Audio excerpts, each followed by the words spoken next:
Right now, going to the bathroom is one of the most private acts most people can imagine. Locked doors, closed stalls, a level of privacy treated as an absolute, non negotiable baseline. So it might come as a genuine surprise to learn that for a huge stretch of human history, this specific act wasn't private at all. Early humans, in a lot of documented contexts, really did relieve themselves in close proximity to each other, sometimes quite literally side by side.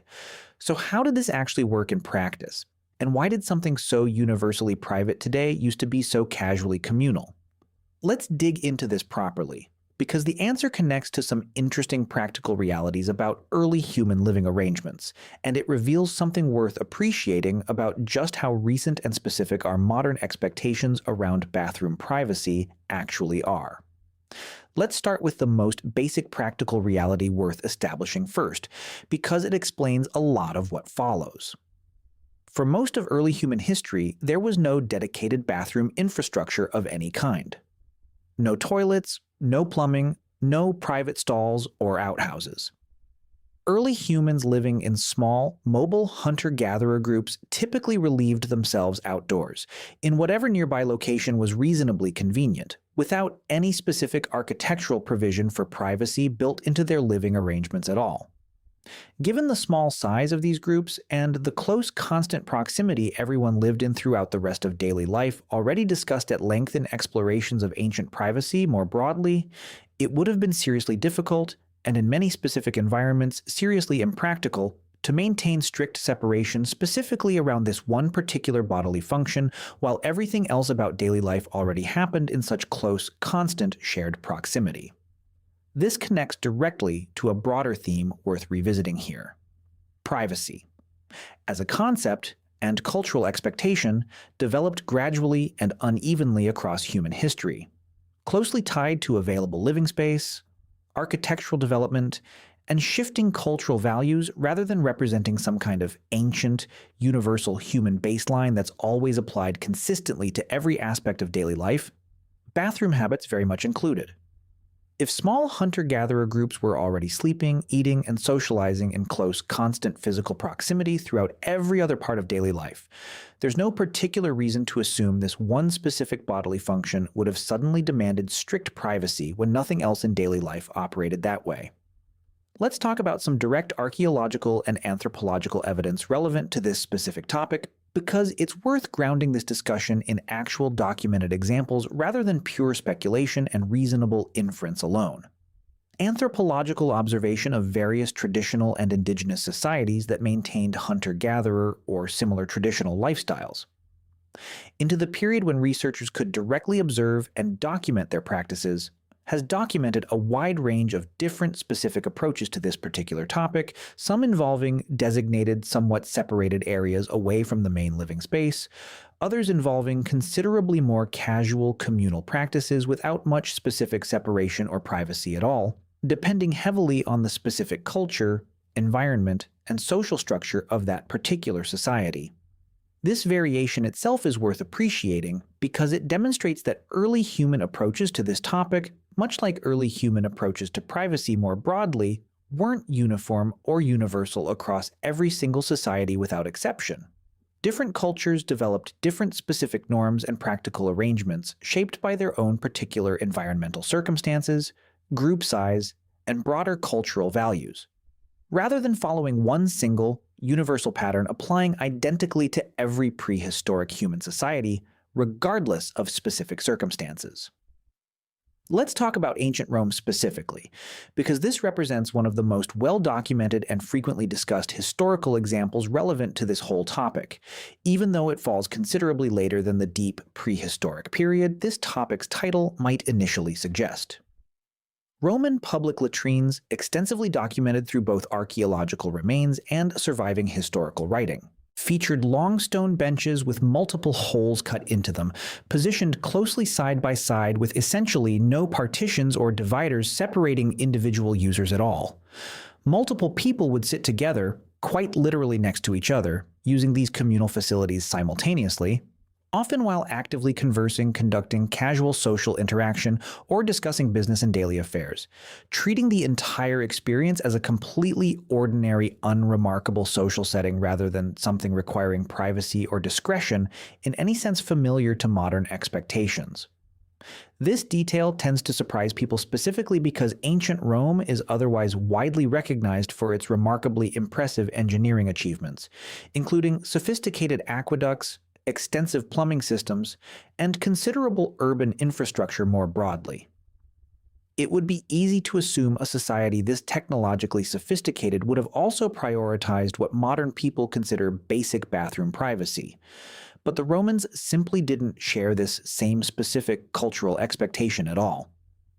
Privacy around this particular bodily function wasn't part of their cultural framework in the way it's deeply embedded into modern expectations today, despite Rome possessing more than enough engineering sophistication to have built more private facilities if that had actually been a value or priority within their specific culture.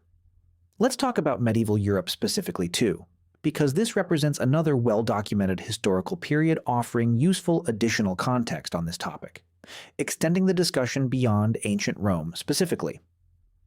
Medieval castles and settlements frequently featured garderobes, small toilet alcoves often built directly into castle walls, draining waste either into a moat or directly down an exterior wall into a collection area below. While these garderobes did offer somewhat more physical separation compared to the completely open Roman public latrines already discussed, they still frequently lacked anything resembling true modern privacy, sometimes featuring multiple seats within a single small chamber, and typically involving considerably less concern about concealment, odor control, or individual privacy compared to modern bathroom standards and expectations. Ordinary medieval peasants and lower-class city dwellers, meanwhile, often had access to considerably less refined arrangements still, frequently relying on shared outdoor pits, communal cesspits, or simply designated waste areas within a settlement, arrangements that involved minimal individual privacy of any kind, closely paralleling patterns already discussed regarding both ancient Rome and earlier prehistoric hunter-gatherer societies. Let's talk about East Asian historical practices too, because they offer a remarkably interesting comparative perspective on how different ancient and historical cultures approached this same basic universal challenge. Historical Japan developed a notably different, though still largely non-private by modern standards, approach centered around systematic waste collection and reuse. Human waste was regularly and systematically collected from urban households and transported to surrounding agricultural areas specifically for use as fertilizer, an economically valuable practice that created entire dedicated trades and businesses built specifically around waste collection and transport.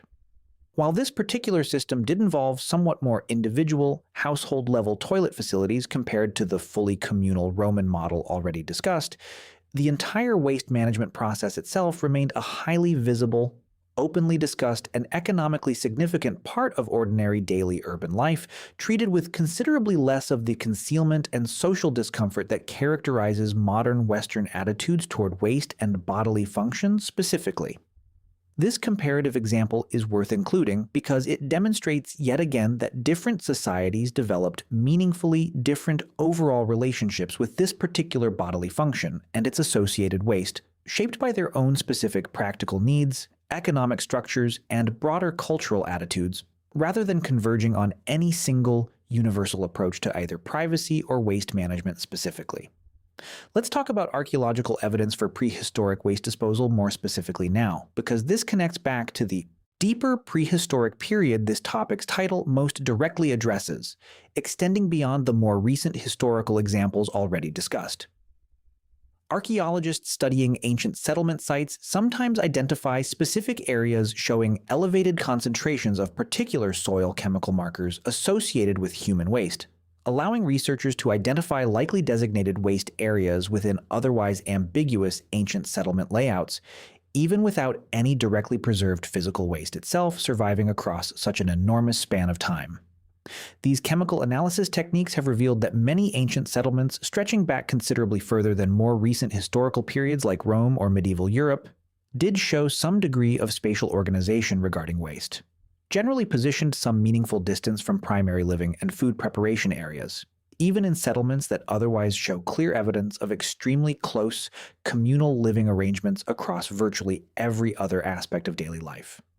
This detail adds useful additional nuance to the overall picture. By the way, if you want to go even deeper into the secret lives of ancient humans, I just launched a full course called The Secret Lives of Ancient Humans. 10 modules, 3+ hours of content covering everything we never talk about on YouTube. What they feared, how they communicated, what hunted them, and much more. Plus an exclusive PDF guide included. Link in the description. See you inside. Because it suggests even truly ancient prehistoric human communities weren't entirely indifferent to at least some basic spatial organization around this specific topic. There was often some meaningful degree of practical separation involved, generally driven by basic hygiene and comfort considerations rather than anything resembling modern individual privacy specifically, echoing the same important distinction already drawn earlier in this discussion between practical hygiene awareness and personal privacy expectations, two related but meaningfully separate concerns that different ancient societies clearly navigated somewhat independently of each other. Let's talk about group size and its likely influence on this specific topic too, because this represents an important variable worth exploring in more detail. Smaller, more mobile hunter-gatherer bands, often numbering only a few dozen individuals at most, likely approached this topic somewhat differently compared to larger, more settled agricultural communities and eventually early cities, simply due to the practical logistics involved. A small mobile group moving frequently across the landscape had less need for dedicated, permanent waste infrastructure of any kind, since the group would typically move on to an entirely new location relatively soon, regardless. Larger, more permanently settled communities, by contrast, faced a more pressing practical need to develop some kind of consistent, sustainable system for managing accumulated waste over an extended period in one fixed location, which likely helped drive the more organized, spatially separated waste management systems that begin showing up more clearly in the archaeological record as human settlements grew larger and more permanent over time. This detail helps explain part of why this specific topic likely evolved somewhat differently across different stages of human social and technological development, moving from the relatively unstructured, low-concern approach probably typical of small, mobile hunter-gatherer bands toward the more organized, though still frequently non-private, systems that show up in larger, more permanently settled ancient societies like Rome, medieval Europe, or historical Japan, each developing their own specific solution shaped by their own particular scale, technology, and cultural priorities. Let's talk about why this specific cultural difference existed, because understanding the underlying logic helps make sense of the whole topic more broadly. A big part of the explanation likely connects back to the same broader pattern already discussed regarding ancient privacy more generally. The concept that bodily functions specifically require concealment and privacy is a culturally constructed norm, not some universal hardwired human instinct present identically across every society throughout history. Different cultures drew the line between what required privacy and what didn't in meaningfully different places, shaped by their own specific values, available living space, and broader cultural attitudes toward the human body more generally. Let's talk about the practical, communal function these shared spaces sometimes served too, because this adds an interesting additional layer worth exploring specifically. In various historical and anthropological contexts, communal bathroom facilities, much like communal bathing facilities already discussed in other explorations of ancient privacy, sometimes functioned as meaningful social spaces in their own right, places where casual conversation, gossip, and even informal business or political discussion regularly took place.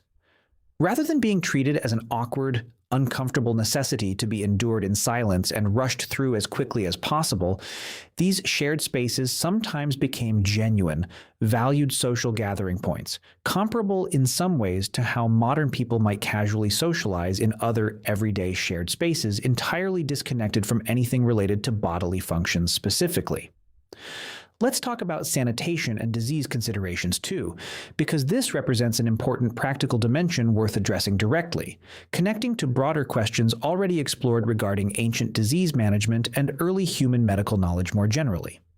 While early humans obviously had no theoretical understanding of germs or pathogens, some early and ancient societies clearly developed at least some practical awareness that waste disposal location mattered for community health and hygiene, evidenced by the fact that many ancient settlements show clear evidence of designated waste areas positioned some distance away from primary living and food preparation areas,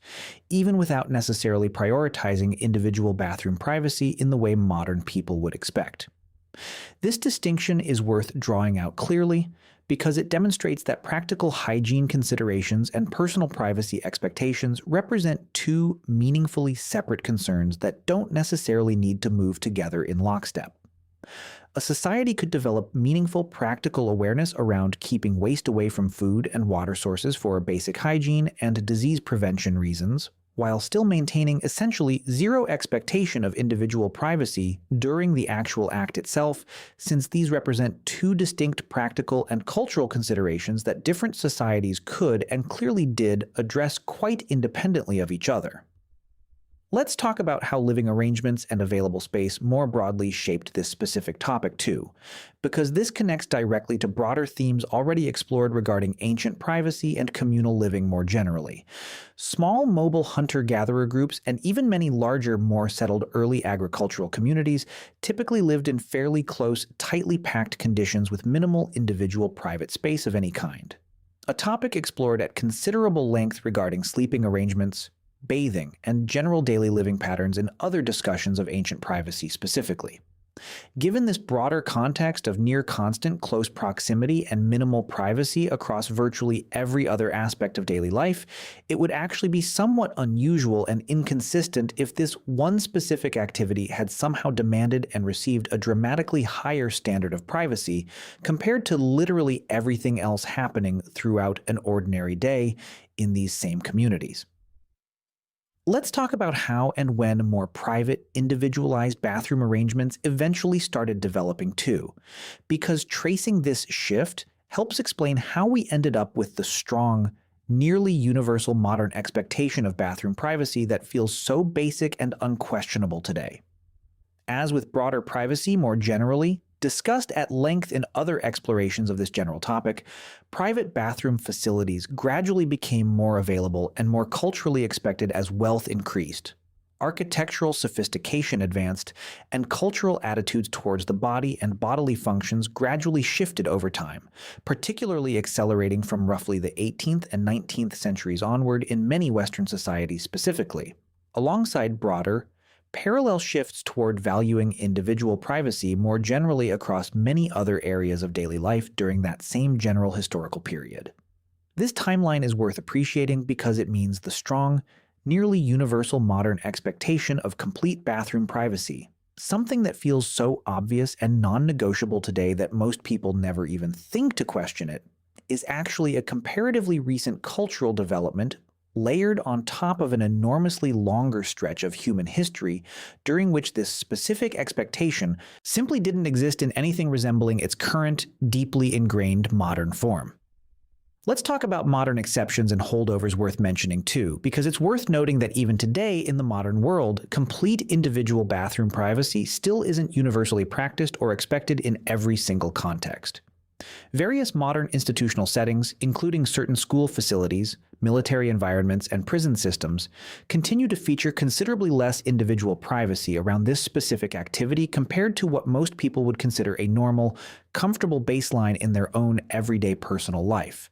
echoing similar institutional patterns already discussed regarding other forms of reduced modern privacy in settings like college dormitories or hospital rooms. This detail reinforces a broader point worth carrying forward from this entire topic. Even within the modern world, the specific degree of privacy considered appropriate or expected around this particular bodily function still varies considerably depending on specific context and setting, rather than representing some kind of single, absolute, universally applied modern standard.